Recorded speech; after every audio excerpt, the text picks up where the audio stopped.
balik lagi di gua di The7. Kali ini gua bakalan cerita tentang mengupas tuntas siapa Ratu Pantai Selatan.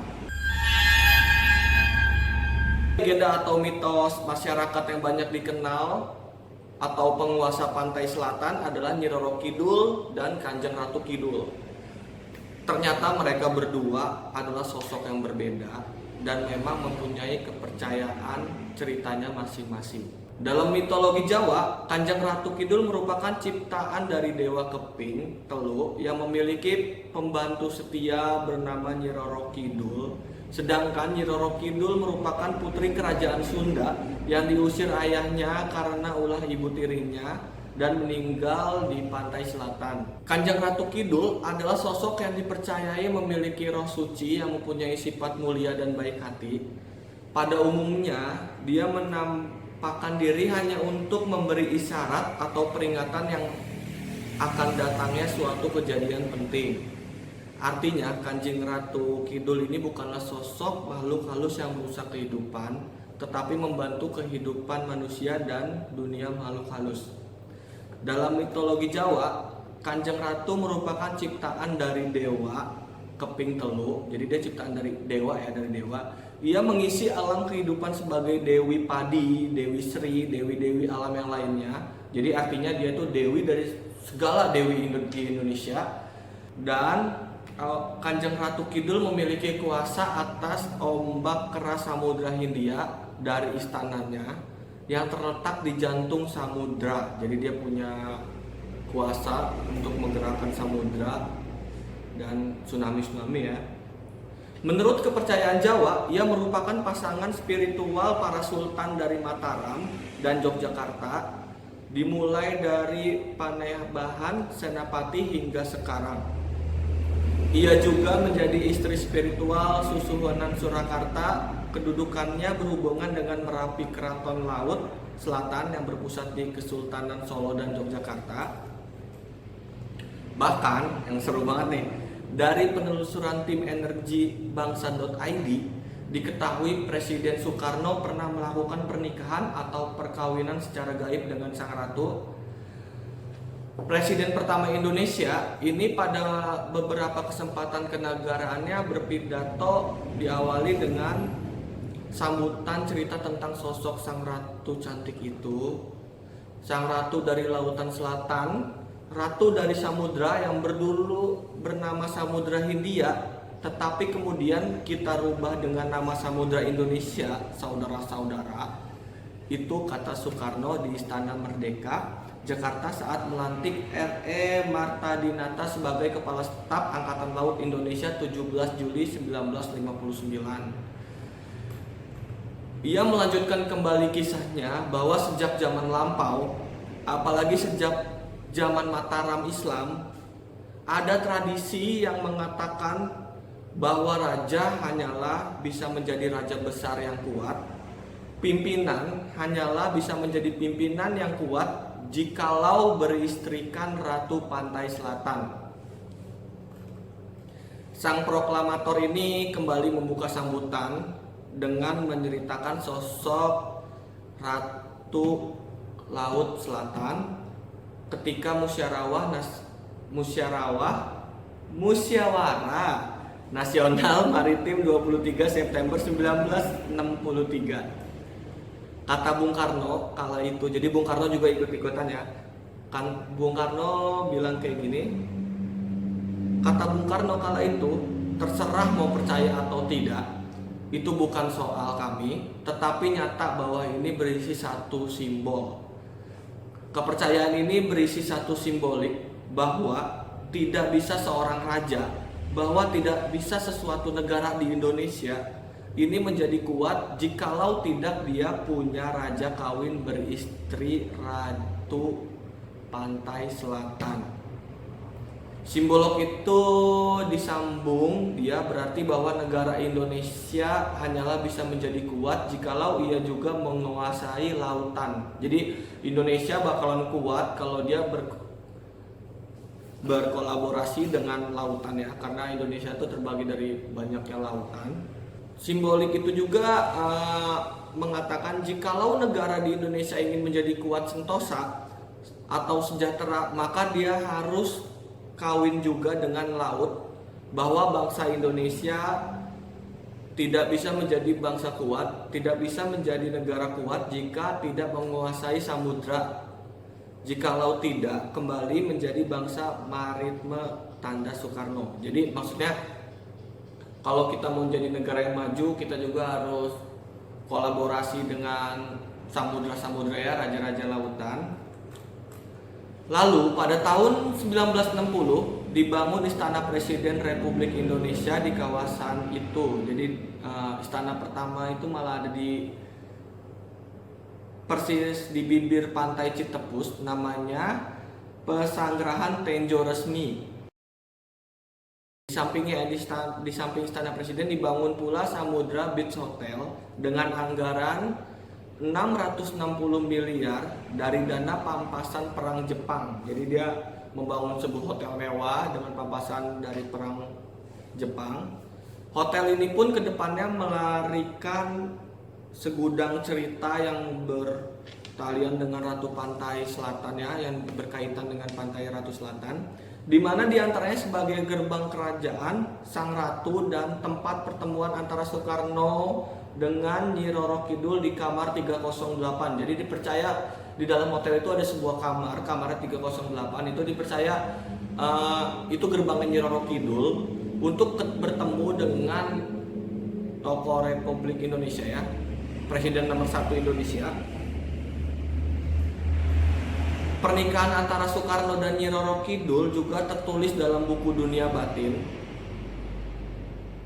Jadi ditulis di buku Dunia Batin 2 Asia, pengalaman-pengalaman spiritual Bung Karno dan Pak Harto 2014, ada ya di internet. Di buku tersebut diceritakan bahwa kawin disimbolkan sebagai upaya Soekarno memperkuat bangsa Indonesia dari segi maritim atau laut. Jadi di buku itu menceritakan bahwa Soekarno ini memperkuat Indonesia dari segi lautan ya, dari segi lautan. Sebagaimana pada zaman kerajaan Majapahit dulu. Jadi Raja Majapahit juga memperkuat kerajaannya dari segi lautan. Ia ingin kembali mengulang kebesaran Nusantara masa lalu dengan mencoba mengadopsi sistem kemaritiman Majapahit, yaitu dengan kawin atau menikahi lautan. Jadi Soekarno ini mengikuti Raja Majapahit ya, waktu dulu dia berkolaborasi dengan lautan. Pernikahan gaib sendiri sebenarnya sudah terjadi sejak masa lalu. Menurut kepercayaan Jawa, Raja Jawa merupakan suami dari penguasa pantai selatan. Bahkan sebelum raja-raja itu, Raja Jawa, dia pernah merupakan jadi suami penguasa pantai selatan ya. Pernikahan itu terjadi ketika diadakan perjanjian antar Penembahan Sonapati dengan Nyi Roro Kidul sebelum kerajaan Majapahit dibangun. Wow. Pernikahan yang dimaksud itu tidak seperti biasanya, melainkan tersirat untuk mempertahankan kekuasaan seperti saat Senopati membangun kerajaan Mataram. Begitu halnya dengan Soekarno yang ingin dan bertujuan untuk memperkuat Indonesia dari sisi maritime seperti zaman Majapahit saat mencapai kejayaannya. Nah, demikianlah kisah pernikahan antara Soekarno dan Nyi Roro Kidul. Oke, lanjut kita ke cerita Nyi Roro Kidul. Konon ceritanya Jawa Barat pernah diperintah atau dikuasai oleh seorang raja yang sangat berkuasa, yaitu Raja Prabu Siliwangi. Dia adalah seorang raja yang sangat terkenal dengan kebijaksanaannya. Ia memiliki seorang istri yang cantik serta beberapa orang selir-selirnya. Pada suatu hari, sang istri melahirkan seorang bayi perempuan yang sangat cantik. Dan kehadiran bayi kecil ini membuat mereka menjadi sangat bahagia. Tetapi hal ini ternyata tidak disukai oleh para selir-selir sang raja tersebut. Apalagi bayi itu tumbuh menjadi besar dan wajahnya lebih cantik daripada ibunya. Bayi tersebut diberi nama Putri Larakadita yang kelak akan menjadi ahli waris dari tahta kerajaan ayahnya. Maksudnya Raja Prabu Siliwangi akan jatuh pada si Putri Larakadita. Oleh karena itu, raja sangat mencintai dan sangat sayang pada Putri Larakadita. Sementara itu, para selir sang raja ini sangat tidak suka dengan kehadiran si Kadita itu. Maka para selir berusaha untuk menyingkirkan Putri Larakadita dengan bersekongkol dengan para selir lainnya. Mereka menggunakan ilmu hitam untuk menghancurkan kehidupan sang istri beserta putrinya yang cantik itu. Akhirnya kuasa jahat dari ilmu hitam itu telah membuat wajah sang istri dan putrinya menjadi sangat buruk serta tubuh mereka menjadi berbau busuk. Jadi mereka bau busuk. Karena keadaan yang sangat mengerikan, maka sang raja memerintahkan sang istri dan putrinya untuk meninggalkan istana kerajaan. Alasannya, kalau dibiarkan mereka tetap tinggal di istana akan membawa bencana bagi seluruh kerajaan. Selanjutnya dengan terpaksa sang istri dan putrinya pergi dari istana kerajaan dan berkelana tak tentu arah di dalam hutan. Jadi dia masuk hutan, dia berkelana, dia nggak tahu mau kemana. Mereka pun menyelusuri jalan-jalan sepi agar tidak bertemu dengan orang lain. Mungkin karena dia jelek dan dia sangat bau busuk ya. Tanpa disadari mereka menuju ke arah selatan.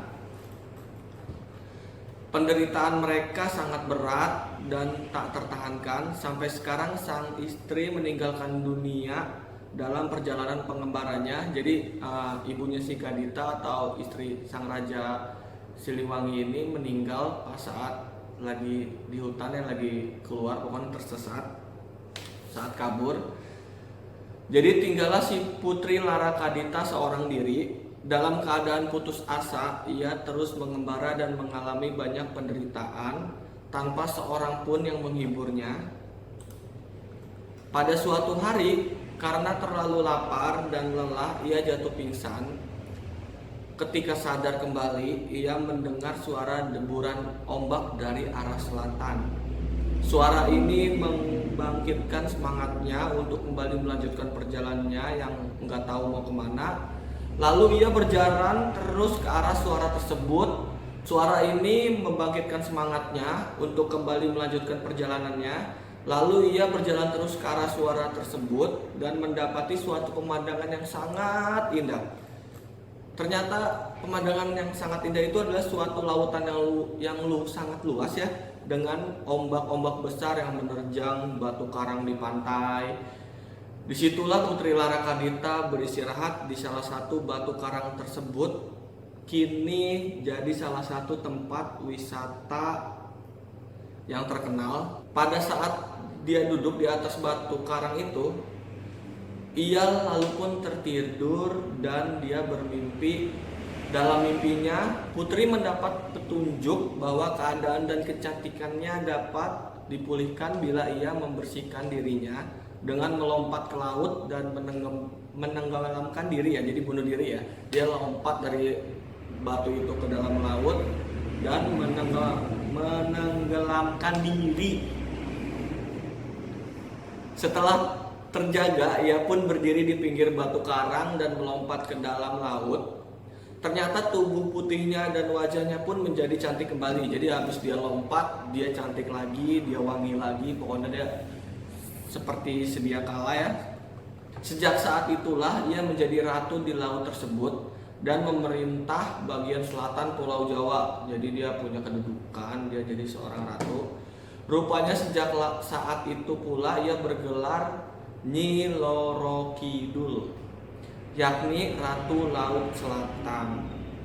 Sebagian besar masyarakat di daerah Pelabuhan Ratu sampai saat ini masih percaya akan kuasa yang memerintah di Laut Selatan ini. Untuk memperingati hal itu, tanggal 6 April ditetapkan sebagai Hari Nelayan bagi masyarakat Kota Pelabuhan Ratu Sukabumi. Dalam perayaannya selalu dilaksanakan kegiatan pesta laut ya, atau labu saji. Jadi kita mengasih sajian ke laut, bawa-bawa makanan, pokoknya segala hal untuk sajian, untuk memohon. Tujuannya untuk memohon agar Tuhan Yang Maha Esa senantiasa memberikan perlindungan dan kemakmuran berkaitan dengan legenda serta kepercayaan dari sebagian masyarakat Maka Samudra Beach Hotel Pelabuhan Ratu menyediakan sebuah ruangan khusus sebagai gambaran dari legenda Nyai Roro Kidul. Nomor hotel yang dikhususkan untuk Nyi Roro Kidul adalah 308, dan yang terutama hotel ini juga tepat di kamar 308 dipercaya adalah gerbang untuk Nyi Roro Kidul datang ke dunia kita ya. Jadi kamar ini dikhususkan untuk mitosnya, dikhususkan untuk Presiden Soekarno, Presiden Indonesia pertama, untuk perkawinan dengan Nyi Roro Kidul pada saat itu. Oke, kalau lu suka dengan video-video dengan cerita-cerita gua, lu bisa share ke teman-teman lu, ke grup atau dan lain-lain.